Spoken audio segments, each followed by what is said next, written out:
At this point in time, everybody's quiet, don't even have to rap a gavel. We will call the February meeting of the Wood County Board of Supervisors to order. I would ask that all of our supervisors sign in, and I believe they have done that. When we get to excusals, Supervisor Hendler called this morning and had an issue that needed to be taken care of, and he is excused from the meeting. Invocation this morning, I understand, is Supervisor Mahan, and he's writing it as we speak. he found out 5 minutes ago too. So as Doug comes forward, when he reaches the podium up here, I would ask at that point everyone to rise. You can stay seated until he gets up here, and then remain standing for the Pledge of Allegiance. Thank you, Supervisor Mahan. Yes. Well, we haven't heard it yet. Yes. I wasn't really prepared. I didn't know I saw the packet. I saw my name wasn't on it, so I had scribbled some stuff, so this may be a little rough. First of all, good morning, fellow supervisors, county department heads, elected officials, and other guests.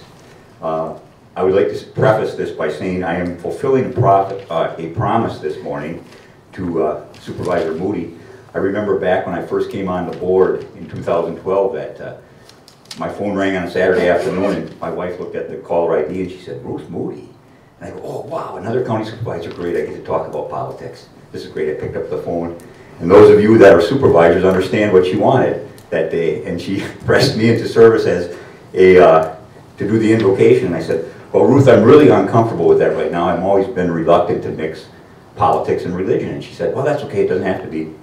And I said, "I'll think about it, but I'll promise you that I'll do it sometime in my first term. I will do it." And so here I am this morning. Having said that, I have always felt that if we recognize any religion, we should probably recognize them all. So what I've done this morning for our contemplation here is I've gathered some quotes from spiritual leaders across the spectrum, and it may give us something to think about and realize that we're probably not as much different as we sometimes assume. So here we go. Do unto others as you would have them do unto you. Jesus Christ. Even as the fingers of two hands are equal, so are human beings equal to one another. The Prophet Muhammad. There are only two mistakes one can make along the road to truth: not going all the way and not starting. Buddha. They who give have all things. They who withhold have nothing. That's a Hindu proverb. I hope in the darkest of days and focused in the brightest. Dalai Lama. This is one of my favorites. I think, Ruth, you'll appreciate this one. Treat the earth well. It was not given to you by your parents. It was loaned to you by your children. That's an American Indian proverb. And not to put myself in the same category as the above people, but I have one that I've always used myself, and I'd like to share it with you. And please remember, I'm not in this group, but I do pass this along to my children once in a while and other people, anybody that tends to listen to me, which are very few. There are good people, there are bad people. Religion has nothing to do with it. We are all on the same highway. In the end, it's about which exit we take. Let's have a good meeting. Please join me in the Pledge of Allegiance. I pledge allegiance to the flag of the United States of America and to the republic for which it stands, one nation, under God, indivisible, with liberty and justice for all. Thank you, everybody. Thank you, Supervisor Mahan. I see we have a full house today, so we will get into the packet here. Supervisor Moody. I'd like to add to that a message from my Native American friend in Hawaii. May the warm winds of heaven blow softly upon your house. May the Great Spirit bless all who enter there. May your moccasins make happy tracks in many snows, and may the rainbow always touch your shoulder. We got the many snows right, didn't we? Thank you, Supervisor Moody. Let's dispense with the minutes from the previous meeting and entertain a motion by Supervisor Fire to approve, a second by Supervisor Nelson. Is there any discussion on those minutes? Any discussion? All in favor of approval, please signify by aye. Aye. Opposed? And that motion carries. Excusals today, we have the one, Supervisor Hendler, which I just noted. Under resignations today, we have none. Appointments to the Board of Adjustment, Jim Tremelling for a 3-year term ending 7/2016, and I need a motion for that appointment by Clendenning, a second by Supervisor Wagner. Any discussion on that appointment? All in favor, please signify by aye. Aye. Any opposed? And that carries unanimously. Reappointments today, we have none. And that brings me to public comment. Is there anybody here from the public who wants to comment on any of our agenda items? Anything that will come before us today or is likely to come before us in the near future? No? Good. Acknowledgements and recognitions. We certainly like to recognize those employees who make significant contributions, not just within our county, but outside of our county. And Justin Connor, down in our Planning and Zoning Office, our Wood County GIS Specialist, has just been elected to the Wisconsin Land Information Association's presidency for 2014. That in and of itself is quite an accomplishment, but I can tell you this, I work with 6 or 7 of the land information GIS specialists and look at the mapping from many counties on a daily basis, and there is none better than we have in Wood County. Our system is second to none. So, you know, Justin, would you want to come up and just say a couple of words, or Jason, you're back in here. Why don't I have you come up, both of you?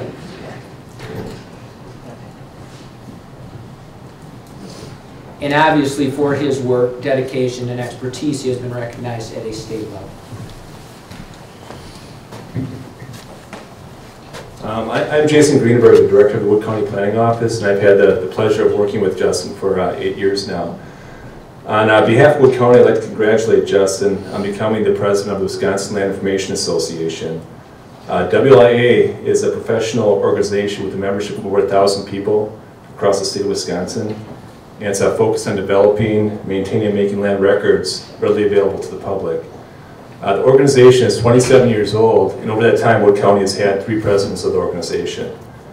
As a past president of the organization myself, I can attest to outstanding leadership experience that goes along with this position, and I know Justin will excel in his new role here. This is a great opportunity for Wood County to have a strong voice in the state, and it will benefit by our participation here. It'll also be an opportunity for us to share some of our success stories along the way. I'd just like to congratulate Justin as he becomes the president of the WLIA.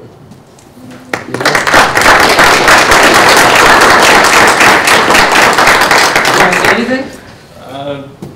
No, I guess you said it pretty well. I mean, I just appreciate the opportunity to represent the county and represent the rest of the land information professionals around the state. We've done a lot, and you know, perhaps maybe you might wonder why the county should send employees off to do these things in different associations. And one of our accomplishments, WLA accomplishments in the previous year was we're one of the few programs in the last Act 20 budget that saw a sizable increase in our spending. So we went from a $50,000 base grant, which basically essentially pays for me, which is up to $100,000 now, plus a few other things and that. So you know, that's money that we're bringing back into the county and using to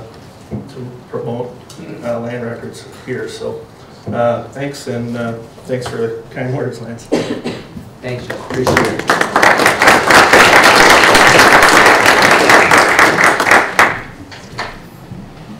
Supervisor Clendenning. Yes, I'd just like to remind both of those gentlemen I'm from the town of Grand Rapids, and they both serve on our plan commission, so we do have talent. So noted. Yeah, you know, sometimes you think that those things just relate to the county, but anybody out there in business who uses those sites on a daily basis, it's a tremendous resource. And if you, as a board supervisor, have not looked at our, you know, the online availability of our mapping and those capabilities, take the time to do it. I think you'll really appreciate what gets done in that office. The cool part is Justin always has something loaded on my phone that's like cutting edge technology, so I get some really really neat stuff because of what he does, so appreciate that.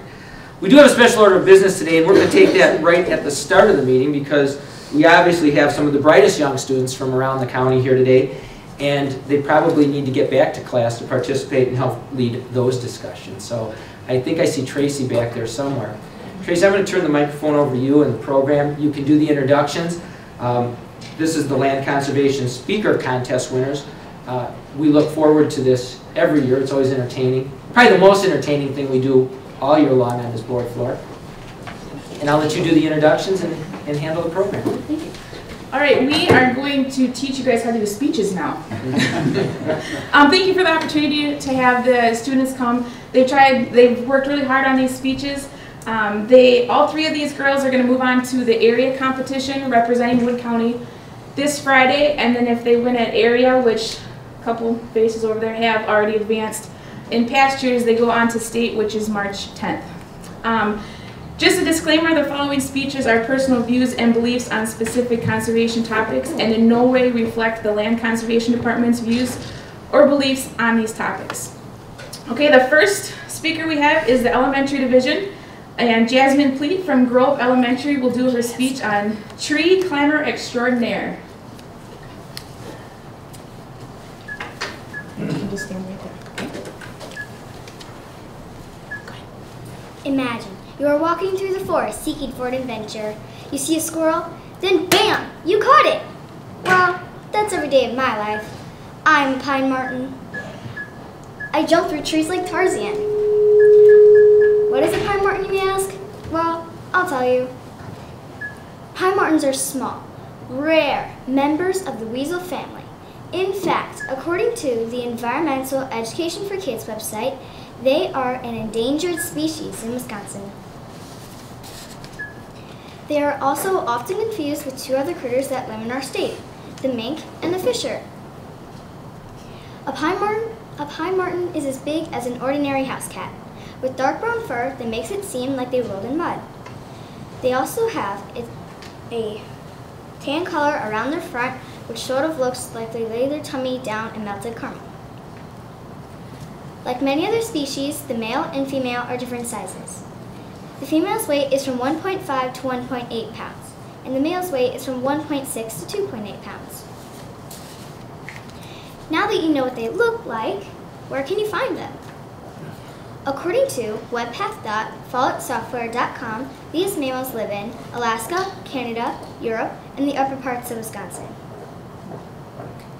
You will most often find them in habitats consisting northern white cedar, balsam fir, eastern hemlock, and spruce trees. Imagine you are in one of these areas I just mentioned. Shh! Listen. Calling all martens, dinner's ready. Now let me tell you what we like to eat.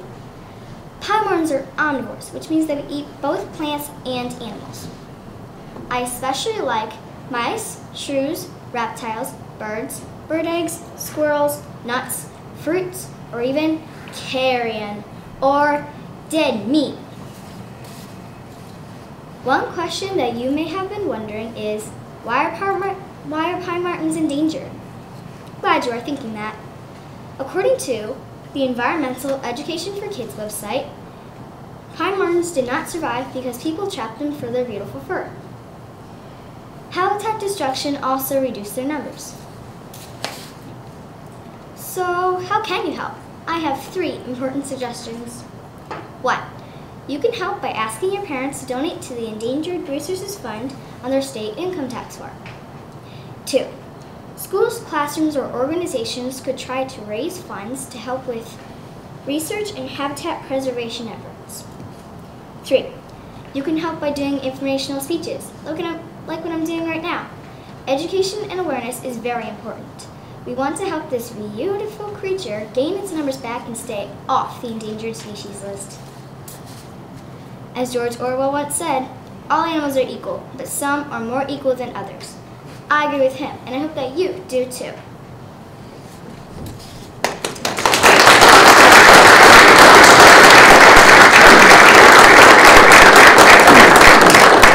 All right, thank you, Jasmine. Our second speaker is the junior division. Jillian Elkitna from East Junior High, and her speech is CAFO Catastrophe.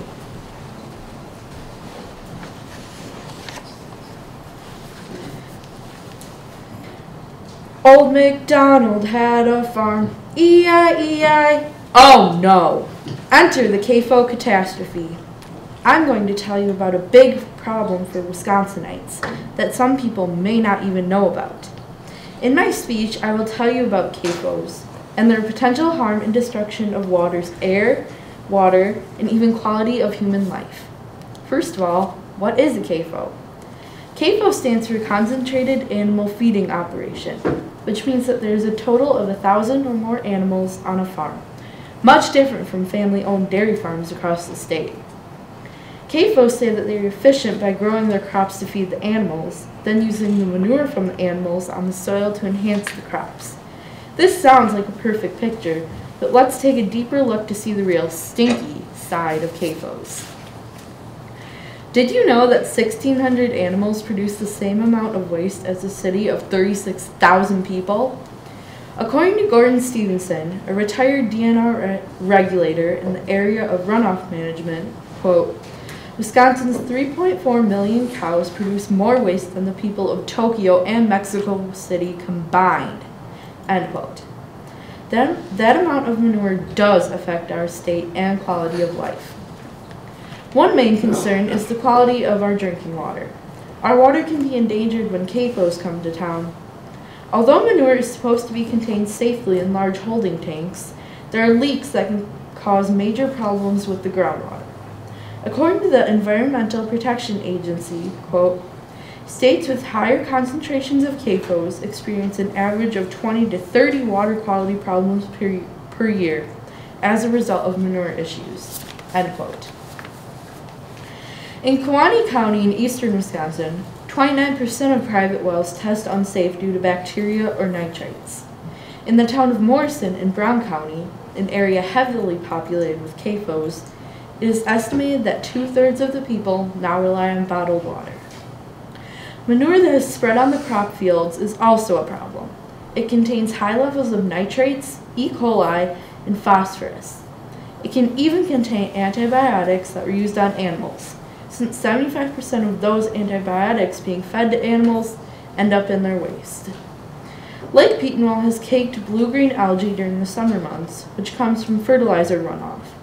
However, since water naturally grows algae, the fertilizer just makes it worse, and more lethal if animals or people ingest this stuff. This isn't only just a problem in the summer. In the winter, when liquid manure is spread on snow-covered fields, it just freezes. But when spring or higher temperatures come, it melts, and the frozen ground doesn't allow it to soak in. Instead, it runs into sinkholes that lead to groundwater or into creeks. Near one CAFO, Central Sands Dairy, nitrates measure 23.8 to 37.8, exceeding safe levels. Nitrate levels of 10 or higher have been linked to cancer, thyroid issues, and blue baby syndrome, when blood doesn't carry enough oxygen in infants. But where is this all happening?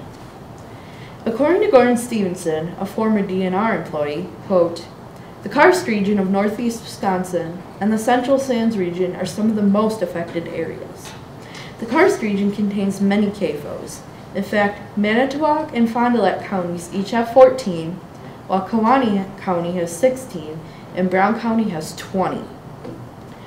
The Central Sands region is known for having a low vulnerable water table, so the less water used by CAFOs, the better. But some damage has already been done.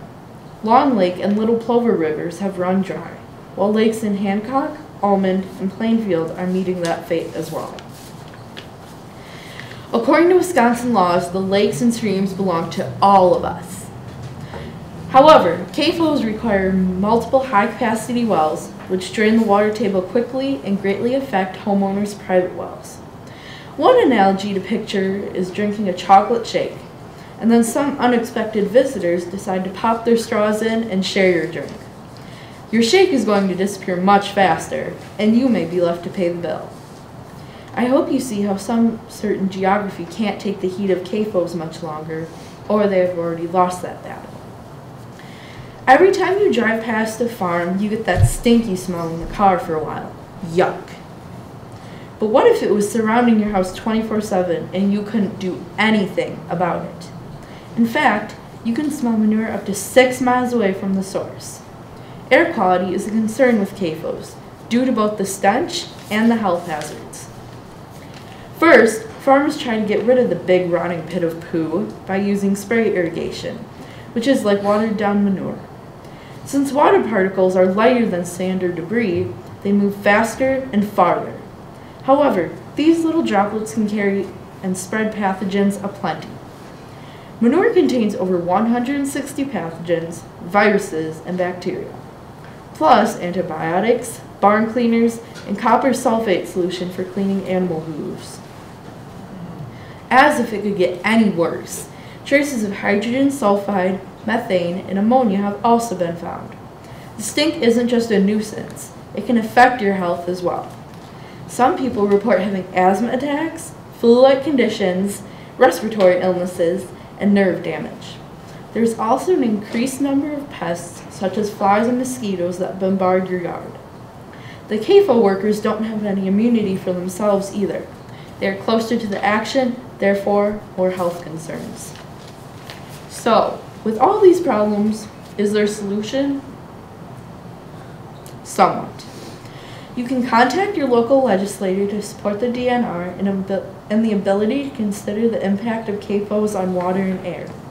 Also, peaceful protests and displays against the building of CAFOs, such as the town of Saratoga's recent signs around the town, can raise awareness about these issues.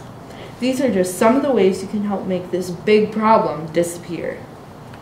Right now, anti-CAFO people have found some help to shine light on CAFO issues.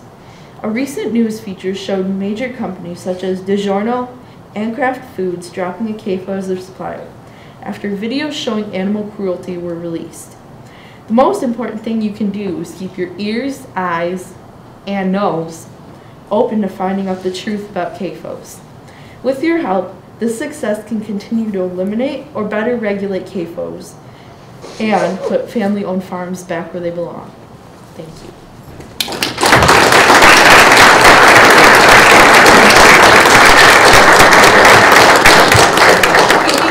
Our last speaker is the Senior Division, Adelaide C. from East Junior High, and her speech is on the sand rush of Wisconsin.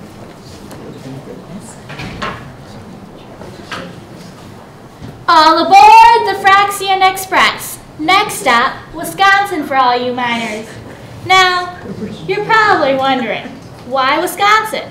What's so important about Wisconsin? Similar to the 1848 California gold rush, Wisconsin is now attracting many miners, in what many call the sand rush of Wisconsin. There has been an increase in the demand for frac sand these past few years. According to WisconsinWatch.org, 5 years ago, Wisconsin only had a handful of operating frac sand facilities. Over the past 2 years, the increased demand for frac sand has driven an explosive growth into the state's sand industry. WisconsinWatch.org quoted that since the frac sand industry has grown so fast, no government agency has an up-to-date list of all the operating frac sand facilities and mines in Wisconsin.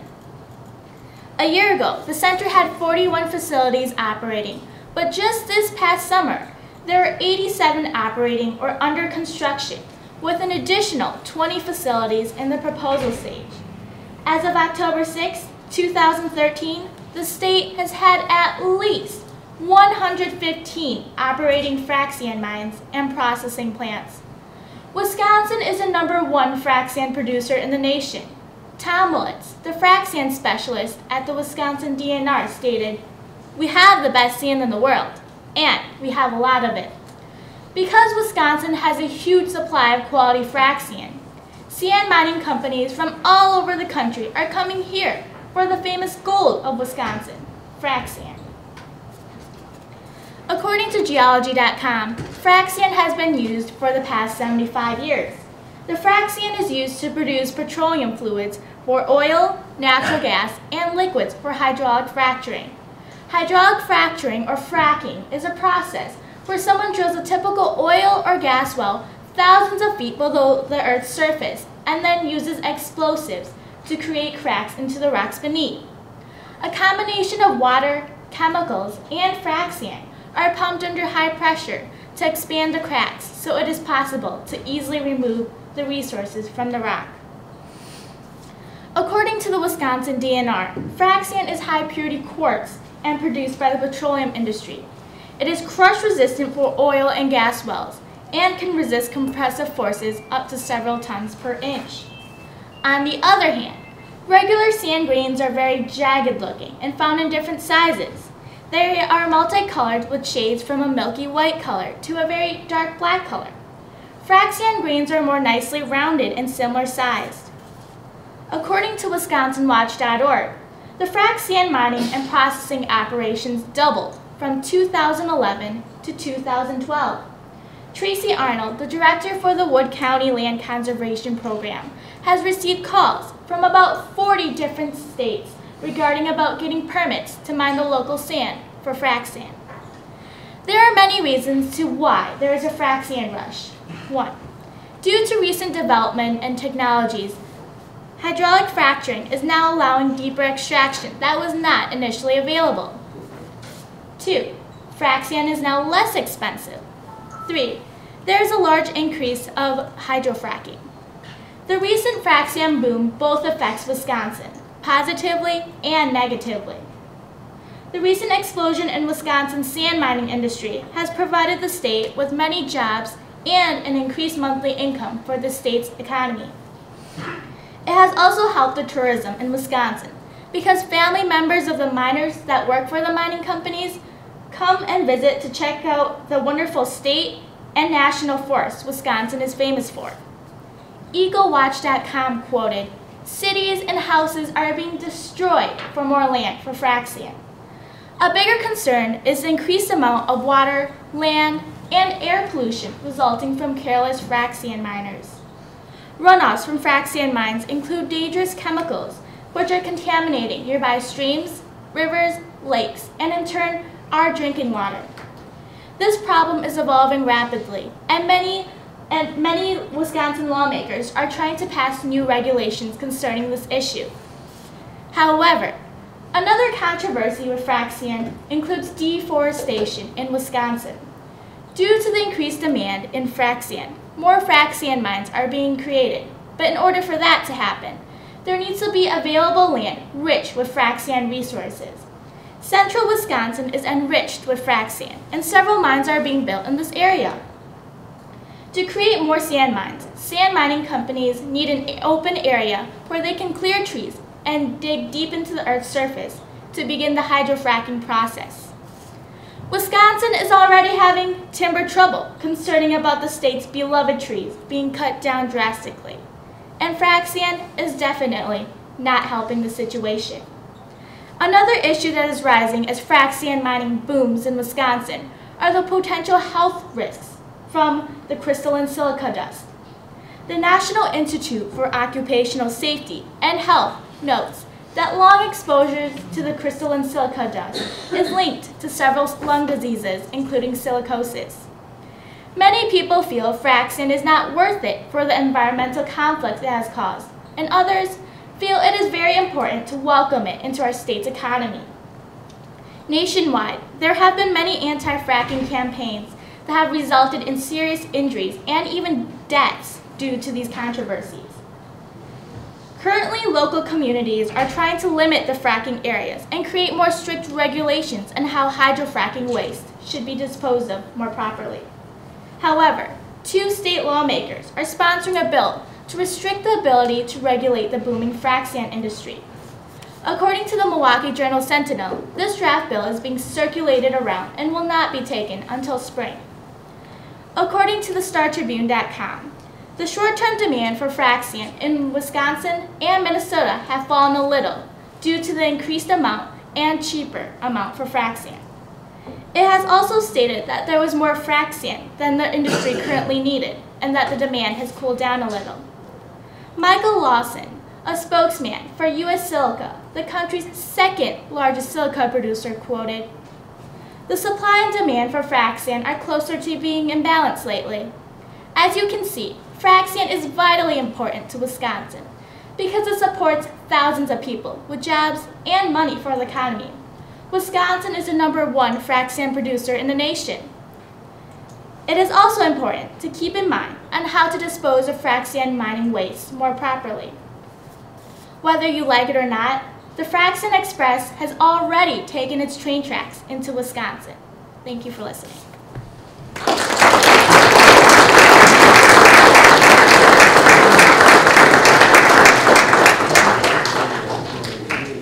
Again, I want to thank all three of those young ladies, some of whom I've seen more than once. Appreciate your attendance, and you're obviously more than welcome to stick around for the meeting or head back to school, whatever is most appropriate for you. So thank you very much. This will get us into our packet today. I guess we have right at the start some referrals that went out. There were 2 of them, one from Brown County, went to the appropriate people.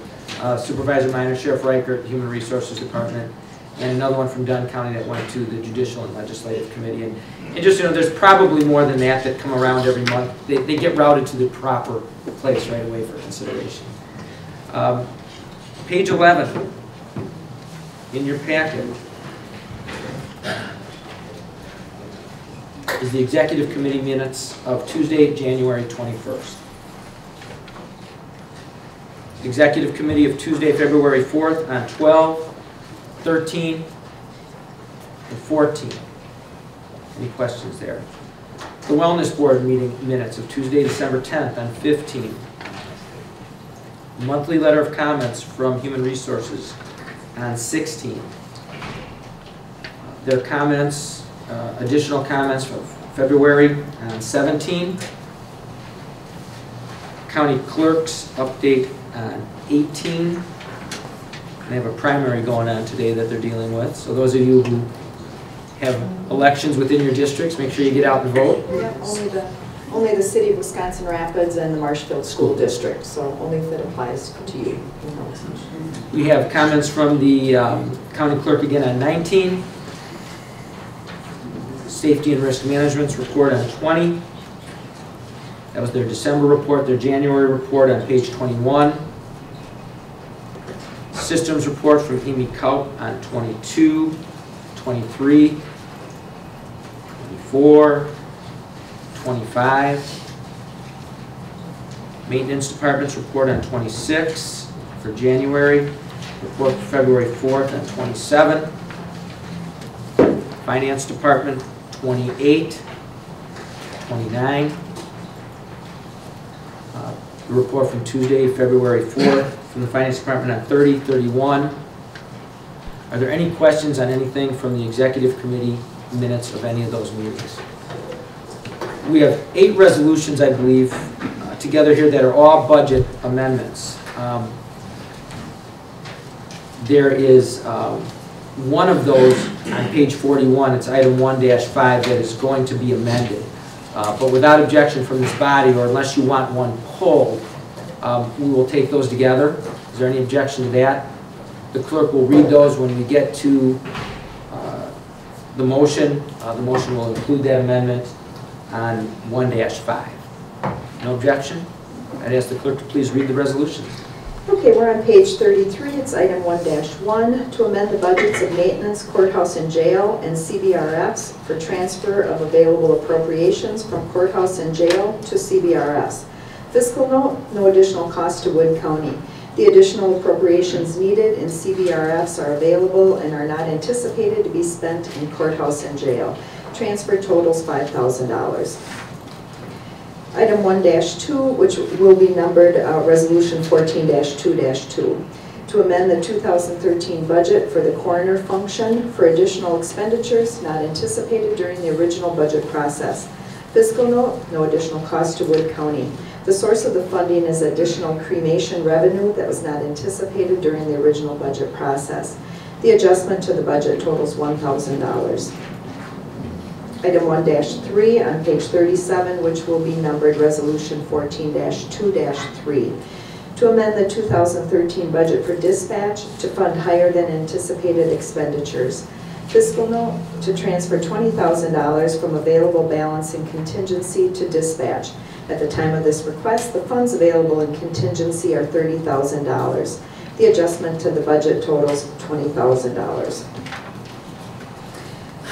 Item 1-4, which will be numbered 14-2-4, to amend the 2013 Edgewater Haven Nursing Home budget for the following functions and for transfer of available appropriations to functions where actual expenditures have exceeded budgeted amounts. Fiscal note, no additional cost to Wood County. The additional appropriations needed for transfers are available through unexpended funds in other departments. The total budget adjustment totals $33,200. Item 1-5, which will be numbered resolution 14-2-5, to amend the 2013 budget for the Human Services Community Programs and Norwood Health Center for transfer of available appropriations to functions where actual expenditures have exceeded budget. Fiscal note, no additional cost to Wood County. The additional appropriations needed for transfers in are available and are not anticipated to be spent in the appropriations to be transferred out. The adjustment to the budget totals $300,000. I'm going to do this amendment right now so there's full understanding. Supervisor Roser? Thank you, Mr. Chairman. I need to make a $10,000 adjustment on the accounting that is on this resolution. Account number 54405, which currently reads Human Services Youth Aids, $150,000, needs to be increased to $160,000.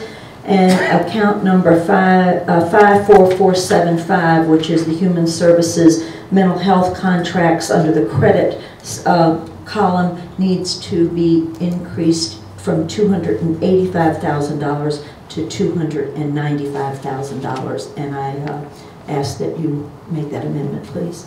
Okay. Do you have a second to that amendment? Supervisor Fire. So it doesn't change the bottom line. There's a bigger debit on the first line and a larger credit at that 285 line. The bottom line is the same. Does everybody understand that? All right, all in favor of the amendment, please signify by aye. Aye. Opposed? Okay, we'll consider that as amended when we get to the end. We're on page 43, which is item 1-6, which will be numbered resolution 14-2-6.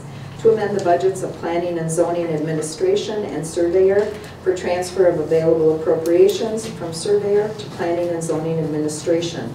Fiscal note, no additional cost to Wood County. The additional appropriations needed in Planning and Zoning Administration are available and are not anticipated to be spent in Surveyor. The adjustment to the budget totals $2,500. Item 1-7, which will be numbered resolution 14-2-7, to amend the 2013 budget for the drug court function for additional expenditures not anticipated during the original budget process because an additional grant was not offered by the state at that time. Fiscal note, no additional cost to Wood County. The source of the funding is the drug court state aid revenue that was not known during the original budget process. The adjustment to the budget totals $24,543. Next is resolution, numbered resolution 14-2-8, to amend the 2014 budget of the Park and Forestry Department for additional expenditures that were not anticipated during the original budget process. Fiscal note, no additional cost to Wood County. The source of the funding is unspent funds from the 2013 budget of the Park and Forestry Department. Total budget amendment is $25,000. Okay, so now what I need is a motion to approve those 7 resolutions as presented and the 1-5 as amended. I have a motion by Murphy, a second by Hokamp. Is there any discussion on those 8 resolutions? Supervisor Wagner. Yeah, during the budgeting process, one of the things that we questioned, and I remember calling Finance Director Martin about this, was this mental health contracts budget, because it showed, very accurately showed that they anticipated an overrun of about $300,000 this year. And of course, this is what we're doing, is we're balancing it now. And obviously, we need to pass this to balance it. There's no question about that. But what I questioned it about at the time was that that budget was reduced by approximately $300,000 for 2014. What are you anticipating is going to be different this year, that you're going to spend less than the amount that was budgeted and then overrun in this year? I mean, that's very confusing to me. I don't know if we have anybody from the community or Mike Martin has had a conversation with Kathy Redder. Wants to talk about.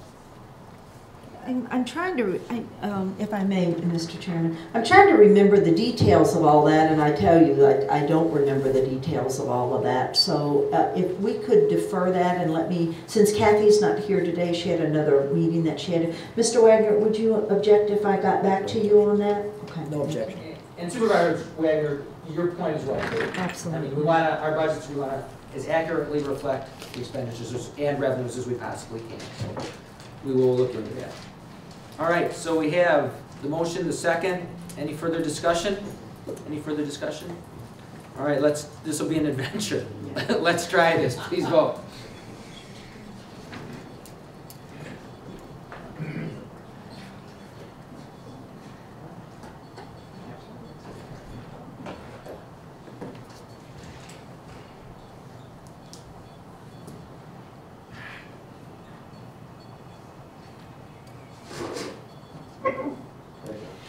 Ruth, if you want to come forward a little bit, I think that was your problem.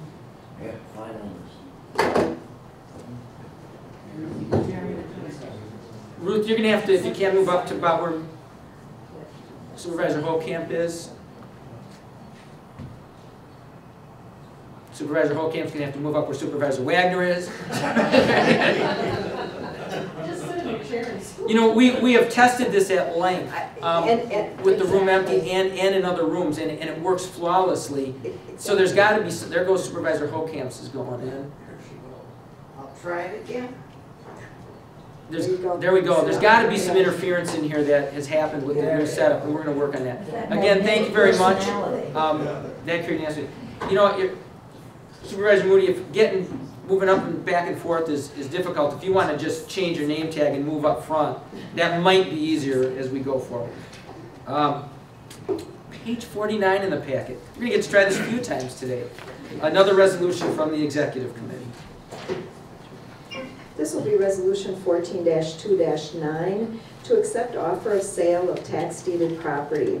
Fiscal note, offered amount of $7,501 minus real estate taxes, publication fees, and abstracting fees for a gain of $4,198.64. I have a motion by Minor and a second by Clendenning. Any discussion on this resolution?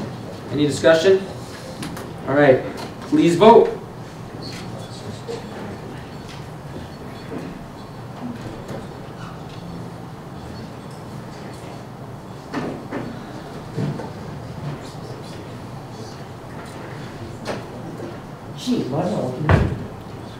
We'll move everybody up here into the jury box here pretty soon and see if that doesn't work.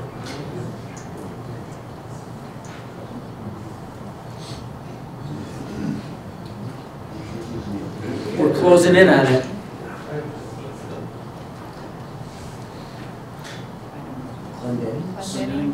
Supervisor Clendenning needs a confirmation.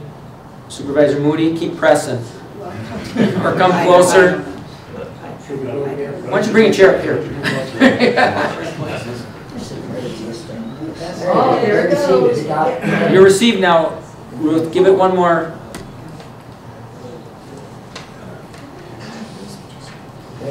All right. Now everybody knows where they have to stand and how they have to hold their arm. We should be good the rest of the meeting. Again, that resolution passed unanimously. Page 51 in your packet, minutes of the Health and Human Services Committee dated January 30th, as well as 52. Veterans Service Commission of January 7th and 53 and 54. The Wood County Human Services Department report of January 17th, the Director's report starting on 55, 56, 7, 8, 9. Any questions there? Report from the Health Department, Sue Comferman leading that department, page 60, 61, 62, The Veteran Service Officers Report of January 30th on 63 and 64. Page 65, Edgewater Haven, and as well as page 66, some additional facts and figures there.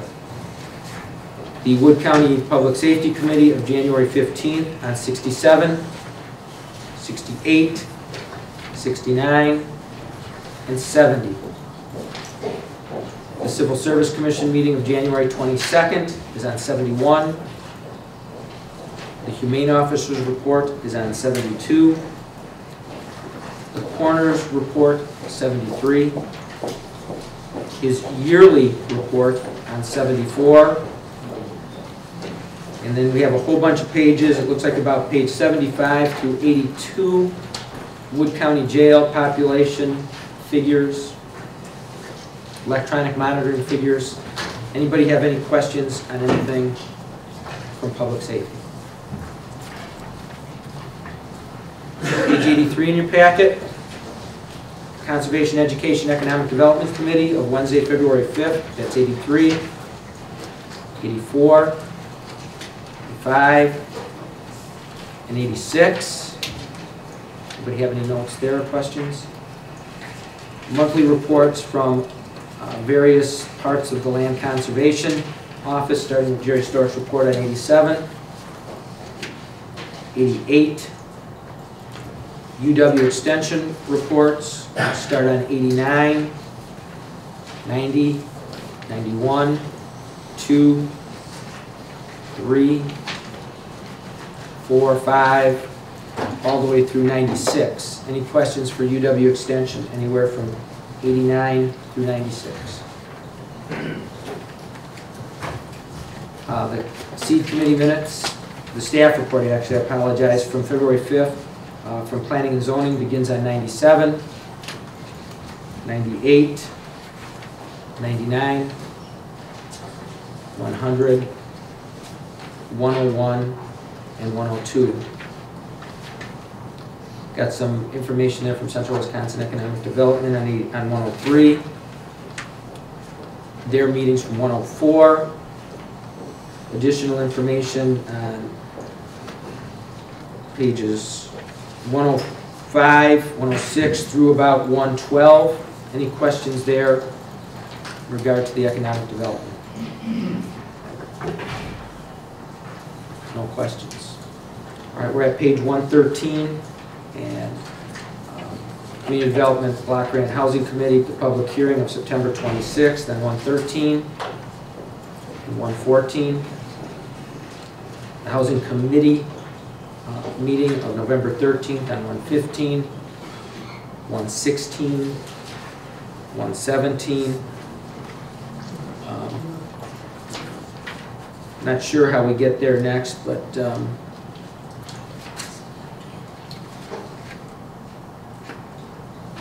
we have several reports here. Carmody Environmental Management Services reports, 118, 119, and then several different informational items, 120, 21, 22. Any questions on any of those? They're just general information in the packet. Not that it's supposed to be in there, pages 123 through 129.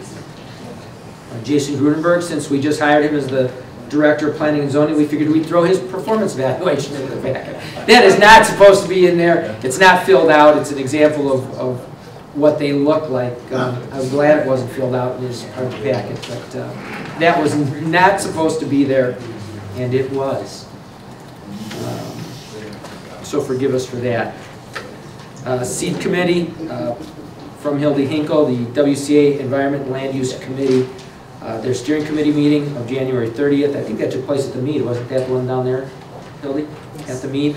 Any of our county board supervisors who see a Counties Association meeting in the area, I encourage your attendance. You will, I guarantee you'll learn something at those meetings. Page 131 in your packet, minutes of the Judicial and Legislative Committee of January 22nd, as well as 132. Their minutes from January 30th on 133, Corp Counsel Kastenholz, monthly report on 134. Child Support Enforcement, their monthly report to the Judicial and Legislative Committee on 135. Notice of injury and claims start on 136, 137, 38, 39, 40, and they keep going.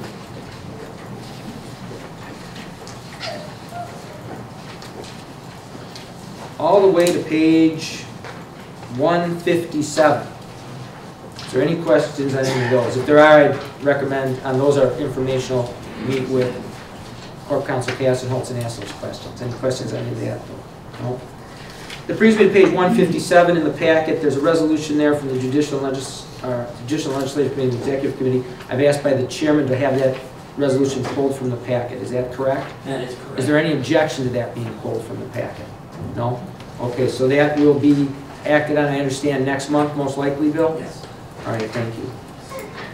Page 159 in the packet, second resolution, the first one we're going to act on today from the Judicial and Legislative Committee.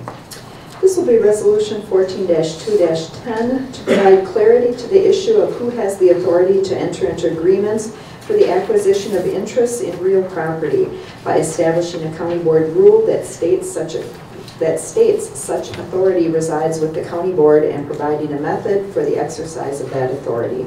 No fiscal note. Okay, I have a motion by Clendenning, a second by Wagner. Any discussion on this resolution? Any discussion? Supervisor Wagner? Thank you, Mr. Chairman. As you recall, I think we had this question was raised up a couple of times last year over various lease agreements. And when we dug into this, we found out there really wasn't any policy. And the state statutes were the state statutes weren't clear about how far that authority went. What we wanted to do is put down a rule for the county board that clarified that. We were very, very careful not to infringe on the power of any statutory officers in this thing. This thing has been reviewed by all the department heads at least twice that I know of. Is that right? Yes. Bill, I think the department heads have reviewed this thing at least twice, and we think we've covered most of the objections to it. As some of you know, I was raised down south, and down south we'll say this thing has been cussed and discussed many times. And basically this is about the biggest compromise we could get on the thing, and it's something that I think we can live with. So I'd like to present it for your approval. Any further discussion? If not, please vote.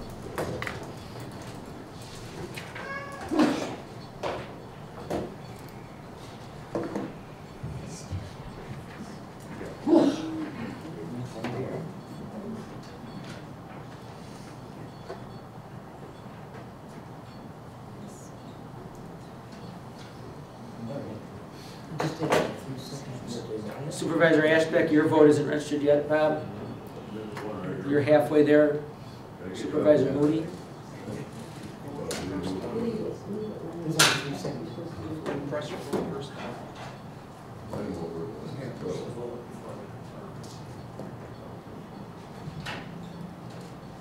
Well, we haven't voted yet. We're trying to confirm the vote. Keep trying with you're received but not confirmed yet. And Supervisor Ashbeck is now confirmed. There we go. Supervisor Moody's not confirmed yet. She's going to get tired pressing it that many times. Can you move just move and that's, I apologize. I mean, we have tried, believe me, we're trying. But moving to a different area seems to help. Come on, you have my spot. I'm going to put her in the jury box in one moment. There we go. And that resolution passed 14-4. Thank you. Thank you, Ruth, for your indulgence on this too. You know, we're gonna, like I said, we've tested this over and over, and I think one of the things maybe we haven't done is try to turn off each piece of equipment that we have running piece by piece till we find out where that interference is coming from. And that's what IT and I have been talking about. It works in other rooms just fine. We tested it this morning before all of you were here, and it worked just fine. I mean, absolutely no problems. And then now you're all here and it doesn't. What? Why? We have to check all our metal at the We door. can have a special meeting and I'll show up. Supervisor Clendenning. I know the last vote has been taken, but I'm very curious. We usually have a response when a person votes no. And the legislative committee, we would like to know the concerns on how we can improve this. And I mean, we've had it before this board 3 times. And it would be appreciative if, we could learn something by it. If any of those want to contact them at a later time, feel free to do so. Second resolution from the Judicial and Legislative Committee. Page 161 in your packet. This will be item 14-2-11, to go on record as accepting the responsibilities associated with having a 4th judge, such that if the state legislature authorizes an additional circuit court judge for Wood County, the county commits that it would provide the space and support staff necessary for the new court to operate. Fiscal note, additional costs could be budgeted for, as the office would not be created until August 1st, 2015 at the earliest. Costs for constructing a new courtroom, judge's office, and necessary ancillary offices are not known, but would be substantial. Recurring costs of a judicial assistant of about $60,000 and possibly additional man hours in the clerk of court's office would all be offset in part by up to $40,000 in savings from a reduction in work by the court commissioners. You've heard the reading of the resolution. I have a motion by Clendenning, a second by Henkel. Any discussion on this resolution? Supervisor Winch.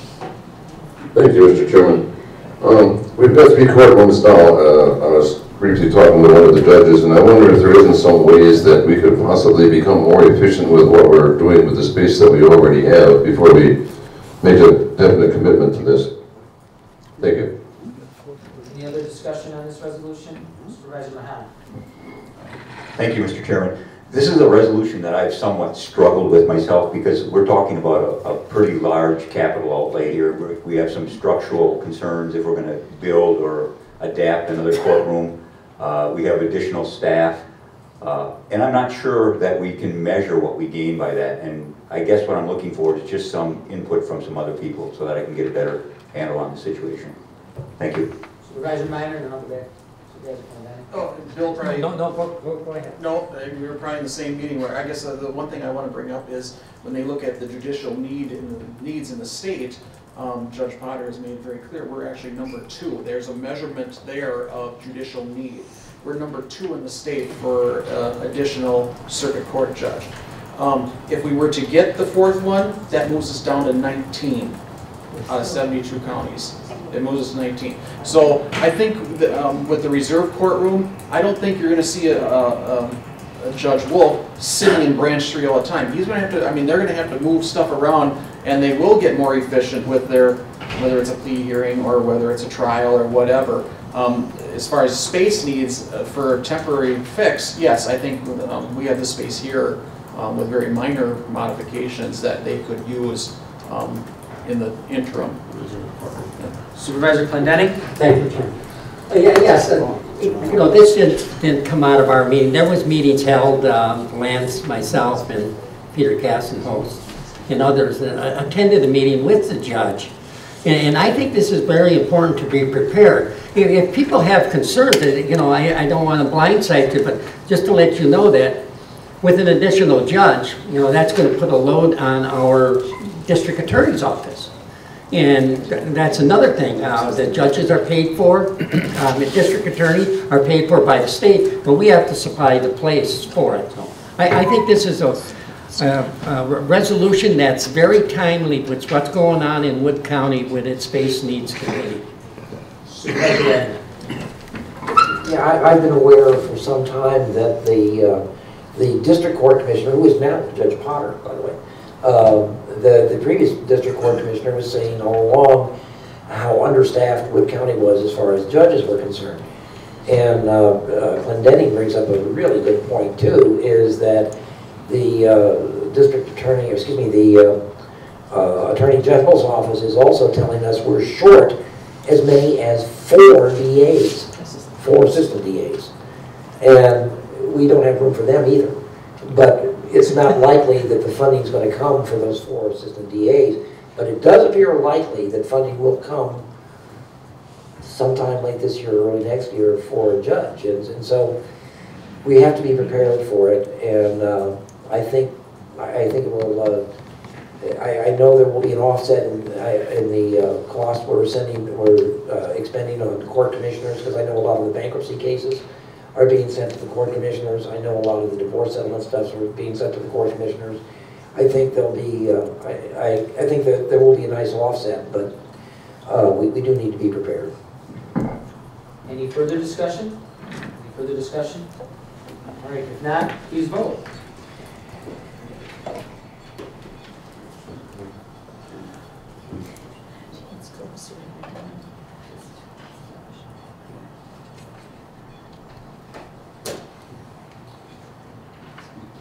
Oh, gee.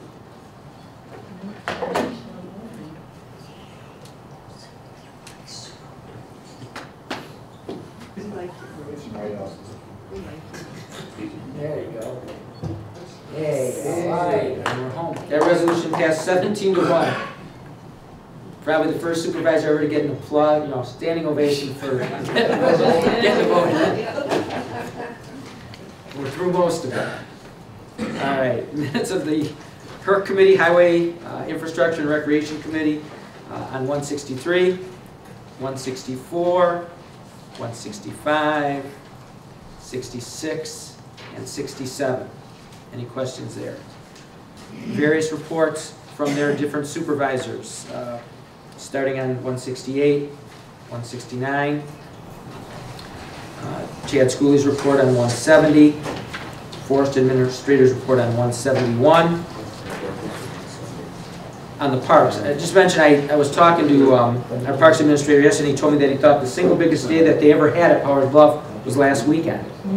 And I think the weather's going to be conducive to those kind of crowds again this weekend. So those supervisors who have never been up there and seen that operation or have taken a ride down a tube hill, you might want to try that. I know Supervisor Mahan has. I know I've done it a few times, and probably a few others. But really, it would behoove you to go up there and see how that operation runs, even if you don't jump on one of the tubes. We have a current projects update from the Highway Commissioner on 172. Some other information from the Highway Department on the next couple of pages, 173, 4, 5, 176 is a blank page. That brings me to the Central Wisconsin State Fair Board minutes of December 16th on 177, 178, and 179. 180 is a blank page.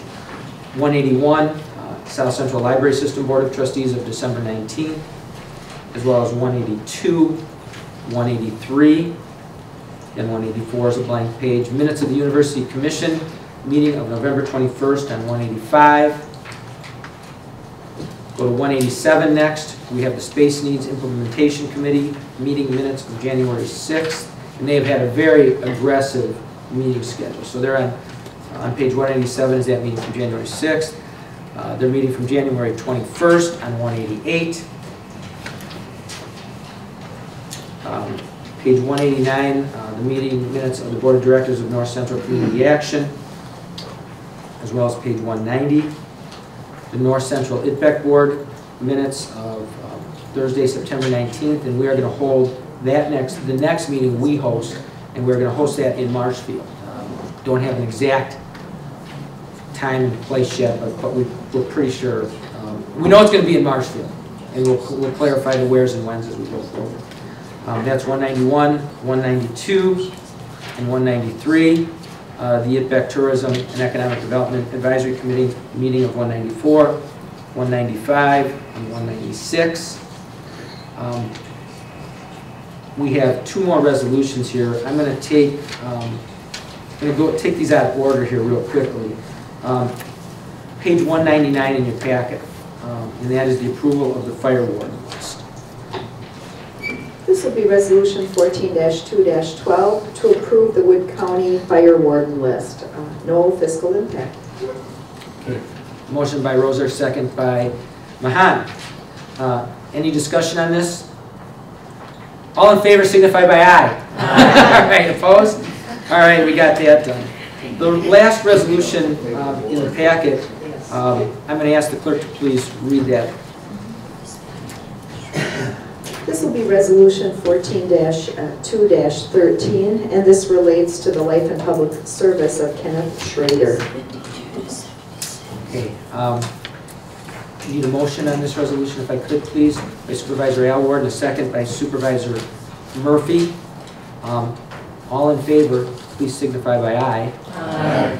I appreciate that. That was unanimous, and I would ask that the board please rise in a moment of silence in respect of the passing of Kenneth J. Schrader.